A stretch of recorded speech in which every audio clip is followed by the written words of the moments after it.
आज आपण आहोत जामगाव पास्ते या गावामध्ये सागर भाऊ आव्हाड यांचं सोलर आज आपण साफ करत आहोत। जैन कंपनीचं सोलर आहे, तर त्यांच्या आपण सगळ्या ट्यूबा खोललेल्या आहे। त्या ट्यूबांमध्ये निघालेले क्षार बघू शकता। ही जी ट्यूब आहे यामध्ये देखील किती प्रमाणात क्षार आहे।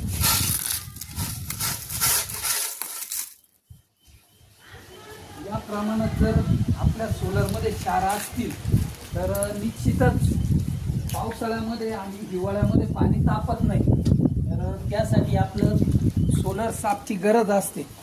जर आपले सोलर साफ केले नाही तर बघू शकताय तुम्हाला या प्रमाणात त्या सोलरमध्ये क्षार तयार होता।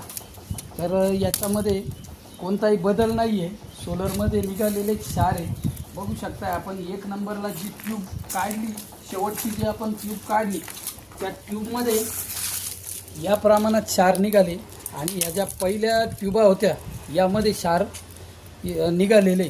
तर हे क्षार ओले आणि हे वाळलेले क्षार आहे, त्यामुळे हे अखंड तुम्हाला दिसत आहे आणि बाकीचे यांचे तुकडे झालेले। तर या पद्धतीने ट्यूबमध्ये क्षार तयार होता। तरी आपण वेळेत आपले सोलर साफ करून घ्या। तसेच नवीन सोलर कोणाला घ्यायचे असेल त्यांनी देखील संपर्क साधा। धन्यवाद।